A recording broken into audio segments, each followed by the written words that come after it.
మీ back ఇలా wide అవ్వడం కోసం మీరు ఇంకా ఇట్లా ఈ wide grip lat pull down చేస్తున్నారా?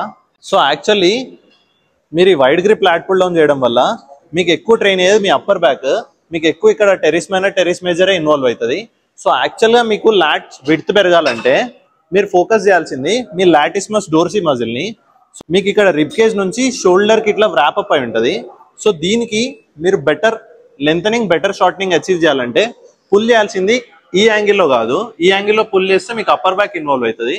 మీరు పుల్ చేయాల్సింది ఈ యాంగిల్లో పుల్ చేస్తే మీకు better shortening and better lengthening దొరుకుతుంది. మీరు దీన్ని వీ గ్రిప్ లాట్ పుల్ డౌన్తో అచీవ్ చేయొచ్చు. సో మీరు ఈ లాట్ పుల్ డౌన్ మిషన్కి ఇలాంటి వీ గ్రిప్ ఒకటి అటాచ్ చేసి సో ఇలా పుల్ చేసినట్టయితే మీకు లాట్కి complete shortening and complete lengthening దొరుకుతుంది. సో మీరు ఈ యాంగిల్లో మీ లాటిస్మస్ డోర్సీని ఎక్కువ ట్రైన్ చేయొచ్చు. సో ఇది మీకు లాట్ విడ్త్కి హెల్ప్ చేసేది, వైడ్ గ్రిప్ పుల్ డౌన్స్ కాదు. వైడ్ గ్రిప్ పుల్ డౌన్స్ చేయొద్దని కాదు, వైడ్ గ్రిప్ పుల్ డౌన్స్ చేస్తే మీకు ఎక్కువ ఇన్వాల్వ్ అయ్యేది అప్పర్ బ్యాక్. ఇది మీకు యాక్చువల్ లాట్ విడ్త్ పెంచే వర్కౌట్ ఇది. ఇలాంటి హైపర్ట్రోఫీ టిప్స్ కోసం do follow and stay tune for my hypertrophy workshop.